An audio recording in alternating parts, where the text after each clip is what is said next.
di kakak sebentar? Ada di kitchen set. Kayaknya tangan kakak terkena beling deh. Lihat aja darahnya hampir merembes. Meski kesal dan berdecak deci, Via tak membantah. Apalagi setelah mendapatkan tatapan tajam dari ibunya yang mengisyaratkan perintah. Iya, aku ambil sekarang. Darah gitu aja udah kayak mau mati. Makanya kalau jalan matanya dipak. Au, ibu.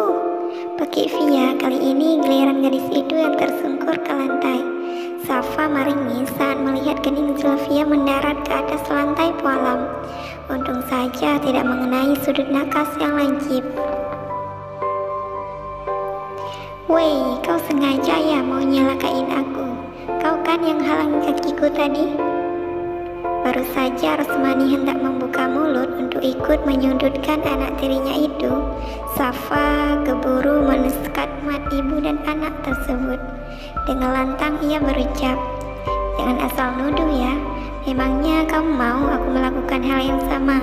Menganggap jika tadi kamu sengaja menghalau aku dengan kakimu, bahkan sampai tangan aku berdarah begini." Merasa kalah debat, Sylvia menatap sang ibu, meminta pembelaan. "Ibu!" Malam ini Safa terpaksa satu kamar dengan Rian. Apalagi kalau bukan karena Rosmani dan Sylvia yang memutuskan untuk menginap. Safa sengaja mengantar ibu dan adik tirinya itu ke kamar tamu setelah mengunci kamarnya sendiri. Sejauh ini mereka tidak tahu jika selama ini Safa dan Rian tidur terpisah. "Kamu aja yang tidur di atas, biar abang yang tidur di sofa. Udah, jangan lagi membantah," ucap Rian untuk menengahi perdebatan di antara mereka. Safa yang sudah siap melakukan bantahan terpaksa mencegah aksinya itu setelah melihat raut wajah Rian yang berubah dengan rahang kokoh terkatup rapat, menandakan jika ia memang serius dengan ucapannya tadi. Rian mengulum senyum. Safa telah menghilang di balik pintu kamar mandi. Tidak seperti biasanya, malam ini hati Rian terasa begitu lapang. Ada bahagia yang mulai lindap meski ada gugup. Matanya berbinar saat melihat Safa keluar dari kamar mandi dengan air yang masih menetes di muka. Safa baru saja selesai berwudu.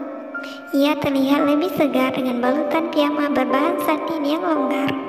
Meski begitu, istrinya itu hampir membuat Rian kesulitan menekan naluri kelelakiannya itu.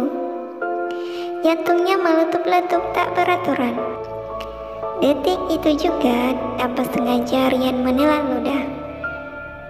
Menggaruk tengkuk yang sebenarnya tak gatal lalu berdehem kecil, ia mencoba memulai pembicaraan. Ada canggung yang seakan mempersulit interaksi mereka. "Ngapain aja di dalam tadi? Kok lama begitu keluarnya?" Safa yang hendak mengambil perlengkapan sholat menoleh ke arah Rian sekilas. "Nggak ngapa-ngapain, cuma lagi jualan sembako aja. Bang Rian mau gabung? Kebetulan di dalam sana lagi butuh karyawan baru." Usai berucap, Safa melanjutkan langkah menuju lemari, datar, seolah tadi ia tidak mengatakan apapun. Mengambil sajadah dan mukena, gadis itu tak peduli seperti apa sudah ekspresi Rian sekarang. Sikap dingin Safa membuat usaha Rian untuk menghangatkan suasana menjadi sia-sia. Setelah mengacak rambutnya sendiri karena kesal yang tiba-tiba datang, Rian hendak menuju kamar mandi. Namun tiba-tiba ia memikirkan sesuatu. Detik kemudian, pria itu menoleh lagi ke arah Safa. "Kita sholat isya berjamaah. Jangan sholat dulu ya, tunggu abang siap ambil wudhu." Suara dering ponsel yang ternyata milik Adrian menarik semua mata yang ada di meja makan. Menjatuhkan tatapan kepada Adrian. Lelaki itu segera menjauhkan diri setelah mengucapkan kata permisi sebelumnya. Sikap yang berhasil membuat Rosmani dan Sylvia dihinggap rasa takjub yang meletup-letup. Bahkan Zilvia sampai tidak bisa menghentikan bibir tipisnya untuk menyunggingkan senyum kecil. Seolah ia sedang menyiram putih harapan yang sejak semalam itu tumbuh, tepat setelah Adrian memperlakukan anak ibu itu dengan manis. Masih belum memindahkan tatapan ke arah Rian, Zilvia mulai berandai-andai. Jika saja yang saat ini ada di posisi Safa adalah dia. Jika saja Adrian, si pria dewasa tampan dan berhati hangat itu, adalah suaminya. Jika saja dialah nyonya di penthouse mewah ini.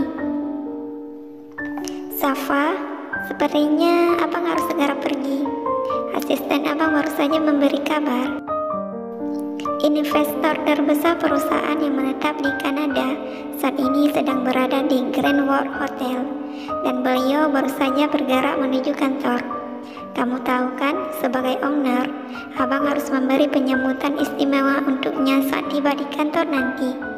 Jadi, saya paham, tapi tolong Bang Rian tunggu sebentar. Biar aku siapin bekal dulu, abang kan belum sempat menyentuh sarapan. Safa, benar Nak Rian, sesibuk apapun Nak Rian itu, jangan pernah meninggalkan sarapan. Tidak baik itu, hehe. Ibu dari Safa ikut berkomentar dengan wajah berseri-seri. Safa hendak bangkit, Rose berusaha menghentikannya dengan perkataan, Safa, kamu lanjutin aja sarapannya. Zilvia, bisa kan kamu bantuin Kak Safa untuk siapin bekal Bang Adrian? Mata Safa melebar, apalagi saat melihat Zilvia gegas bangkit tanpa sedikit pun bantahan. Gadis itu menuju kitchen set. Rosmani juga sumringah melihat anak kesayangannya terlihat begitu menikmati kegiatannya. Sementara Adrian kembali bersibuk dengan ponsel. Ia sedang menghubungi seseorang. Sampai waktu hampir menunjuki angka 12 siang, kotak bekal yang berisi masakan Safa belum juga ia sentuh setelah tadi pagi diletakkan begitu saja dalam ruangannya. Itu pun sang asisten yang membawa hingga ke dalam. Jika tidak, mungkin benda berbentuk persegi itu masih terongok di dalam kabin mobil hingga sekarang. Adrian masih terpekur, bagai raga tanpa nyawa. Ia menatap kosong ke depan, tubuhnya tersandar penuh pada sandaran kursi kebesarannya.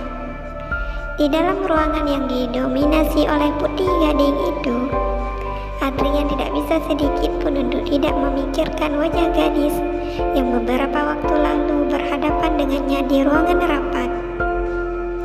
Amara, gadis yang dulu membuatnya hampir gila karena tiba-tiba menghilang tanpa kata pamit. Cinta pertamanya yang bersemai dikala ia sedang merintis usaha, yang kini menjelma perusahaan yang diperhitungkan di negeri ini. Saat kamu nanti sudah jadi bos besar, saat itu kita mungkin sudah punya 2 orang anak. Gadis itu menyandarkan tubuhnya ke bahu Rian yang kering. Ia sedang menemani pria itu mengawasi beberapa tukang kayu di tempat usaha mebelnya. Langsung mau punya 2 anak, nikah dulu nyonya, baru bisa punya anak. Atau jangan-jangan, apaan sih? Maksud aku, kita itu punya anak setelah kita menikah. Cie yang mau cepet-cepet nikah, pakai acara pancing-pancingan, ngomong aja langsung apa? Melihat gadisnya mulai merajuk, Adrian menghentikan godaan. Ia merangkul sang kekasih untuk menenangkan. Udah, jangan ngambekan. Abang janji akhir tahun ini akan datang lamaran ke rumah. Abang juga janji untuk lebih giat lagi dalam berusaha agar usaha kita ini bisa berkembang besar suatu hari nanti. Tapi Amara juga harus janji untuk selalu seperti ini, menjadi satu-satunya penyemangat dalam hidup abang.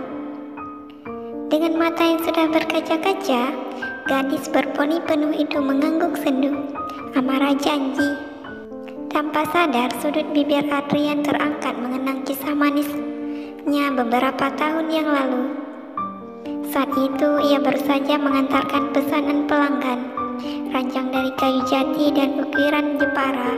Adrian masih ingat dengan jelas bentuk ranjang tersebut yang katanya untuk pengantin baru itu. Tok tok tok. Bunyi ketukan pintu memaksa Adrian melipat kembali kenangan masa lalunya, lalu menyimpan rapat-rapat dalam ceruk memori. Masuk aja, ucapnya datar, lalu ia terpaksa di kursinya begitu melihat siapa yang baru saja masuk ke ruangan itu. Senyum itu masih belum berubah meski telah menghilang bertahun-tahun dari pandangan mata. Senyum yang mampu membuat irama jantungnya bertalu-talu tak beraturan. Adrian mengerja beberapa kali hanya untuk memastikan kebenaran atas apa yang terpampang di hadapan. Maaf, sepertinya kedatanganku membuatmu terganggu. Kalau begitu, sebaiknya saya kembali Tidak, sama sekali tidak mengganggu. Mari silakan duduk. Cepat-cepat Adrian memotong ucapan amarah, takut jika gadis itu benar-benar akan keluar dari ruangannya, lalu menghilang lagi seperti beberapa tahun yang lalu, membuatnya terbunuh dengan rindu. Dengan sedikit ragu, Adrian kembali mencoba peruntungan dengan mengajak gadis bertubuh semampai itu makan siang bersama. Lalu hatinya berlonjak kegirangan. Amarah menyanggupi setelah menerbitkan senyuman yang memabukkan, senyuman yang beberapa tahun yang lalu begitu ia rindukan. Di depan meja makan, Safa menghela nafas kasar. Ia baru saja mendapat panggilan telepon dari sang suami, mengabari jika siang ini lelaki itu tidak bisa makan siang di rumah karena urusan kantor. Padahal di hadapan Safa, beberapa lauk telah terhidang belasan menit yang lalu. Ia sampai berburu dengan pekerjaan rumah lainnya demi bisa menghidangkan makanan kesukaan suaminya. Kini akhirnya malah seperti ini, terpekur dengan lesu menatap masakannya sendiri.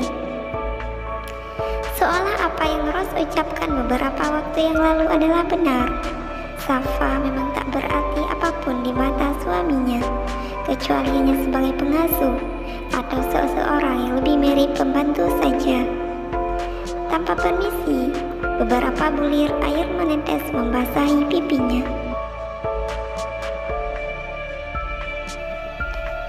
Terima kasih sudah menonton sampai akhir. Selamat bertemu di episode selanjutnya.